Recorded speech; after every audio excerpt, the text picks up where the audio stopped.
एक बार की बात है, एक गांव में एक बालक रहता था। उस बालक का नाम उत्तम था। उत्तम के पिता अपाहिज थे। उसकी माता गांव के बच्चों की प्राथमिक शिक्षिका थी। वे अपना घर भी संभालती एवं गांव के बच्चों को भी पढ़ाती। उत्तम जब बड़ा हो रहा था, वह इतना समझने लगा था कि घर का सारा बोझ उसकी माता पर ही है। वह अपनी माता के बोझ को बांटना चाहता था। वह अपनी माता के गृह कार्य में उनकी मदद करता था। अब वह बड़ा हो चुका था, इसीलिए पास के गुरुकुल में पढ़ने जाया करता था। एक दिन उसकी कक्षा में उसके गुरुजी ने बच्चों को बताया कि अच्छे कर्मों का अच्छा फल मिलता है और बुरे कर्मों का बुरा फल मिलता है। उत्तम के दिमाग में यह बात बैठ गई। उसने अपनी माता से पूछा, माँ, क्या सच में अच्छे कर्मों का अच्छा फल और बुरे कर्मों का बुरा फल मिलता है? माँ ने उत्तर देते हुए कहा, हाँ बेटा। फिर उत्तम ने पूछा, माँ, तो हम लोग तो सदैव अच्छे कर्म करते हैं, हमें फल कब मिलेगा? कितना समय लगता है अच्छे कर्मों का फल मिलने में माँ? माता अपने पुत्र के प्रश्नों को सुनकर हंसते हुए बोली, बेटा, ये तो मुझे नहीं ज्ञात है, तुम ही बताओ। तो उलझे हुए उत्तम ने कहा, मुझे भी नहीं पता माँ। अपने बेटे की उलझन को देखते हुए माँ बोली, यह सब छोड़, देख आज खेत से मकई लाए हूँ, चल तुझे पका कर खिलाती हूँ। माता उत्तम का हाथ पकड़कर उसे रसोई में ले गई। वहाँ मकई पकाने लगी। उत्तम भी वहाँ बैठ गया, परंतु उसके दिमाग में वही प्रश्न घूम रहा था। अगले दिन उत्तम जल्दी गुरुकुल में जाता है। वहां जाकर वह गुरु के आश्रम के बाहर उनकी प्रतीक्षा करता है। गुरुजी बाहर उत्तम को देखकर अपनी कुटिया से बाहर आते हैं। फिर वे उत्तम से पूछते हैं, क्या बात है पुत्र, इतने सवेरे तुम यहाँ क्या कर रहे हो? अभी तो तुम्हारी कक्षा का समय नहीं हुआ। इस पर उत्तम गुरुजी से कहता है, गुरुजी, मेरे प्रश्न मुझे विचलित कर रहे हैं। प्रश्नों के समाधान के लिए मैं आपके पास आया हूँ। गुरुजी ने उत्तम से कहा, पुत्र, अपने प्रश्न पूछो।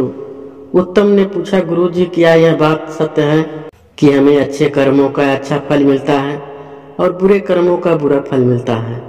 गुरुजी ने असहमत जताते हुए हाँ कहा। हाँ सुनने के उपरांत उत्तम ने दूसरा प्रश्न पूछा, गुरुजी, अच्छे कर्मों का फल कितने दिन में मिलता है?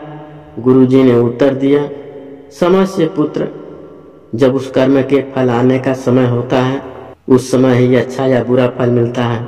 आतुर उत्तम ने पूछा, परंतु गुरुजी, यदि मैं दोगुने उत्साह से अच्छे कर्म करूं तो?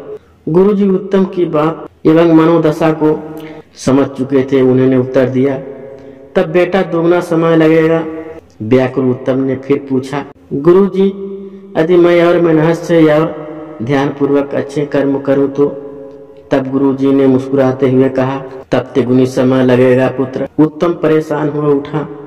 उसने गुरुजी से कहा, गुरुजी, मैं जितनी अधिक मेहनत कर रहा हूँ अच्छे फल पाने की, यह अच्छा फल उतना दूर क्यों चला जाता है? गुरुजी ने मुस्कुराते हुए कहा, पुत्र, क्योंकि तुम्हारा ध्यान फल पर है, कर्म पर नहीं। उत्तम कहता, मैं समझ नहीं पाया गुरुजी। गुरुजी ने कहा, मेरी बात ध्यान से सुनो पुत्र, तुमने कितने भी अच्छे बीज बोए हो और तुमने कितनी भी अच्छी खेती की हो, जब फसल आने का समय होगा तभी मिलेगा कि फसल अच्छी आएगी या खराब।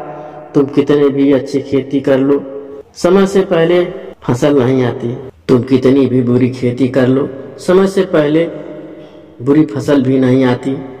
वैसे ही पुत्र, कर्म का फल तो तभी मिलता है जब कर्म के फलित होने का समय आता है। परंतु हाँ, यदि तुम केवल अच्छे फल की इच्छा से फल के ऊपर ध्यान केंद्रित करते हो, कर्म करोगे तो अच्छे फल मिलने की संभावना दूर होती जाएगी। उत्तम ने गुरु की बात सुनकर फिर पूछा, परंतु ऐसा क्यों गुरुदेव? गुरुजी ने उत्तम को समझाते हुए, पुत्र, क्योंकि तुम्हारा ध्यान अच्छे कर्म पर है ही नहीं, फिर तुम अच्छे कर्म अच्छे से कैसे करोगे? तुम्हारा ध्यान अच्छे फल पर है, इस कारण तुम अच्छे कर्म करने से चूक जाओगे। उदाहरण के लिए मैं तुम्हें बताता हूँ, यदि तुम यह सोचकर पढ़ाई करने बैठोगे कि मैं अपनी कक्षा में प्रथम स्थान पर आऊंगा और सदा यही सोचते रहोगे, अपने फल के बारे में चिंतन करते रहोगे, तब कक्षा में प्रथम कैसे आना है उस मार्ग से तुम्हारा ध्यान भटक जाएगा।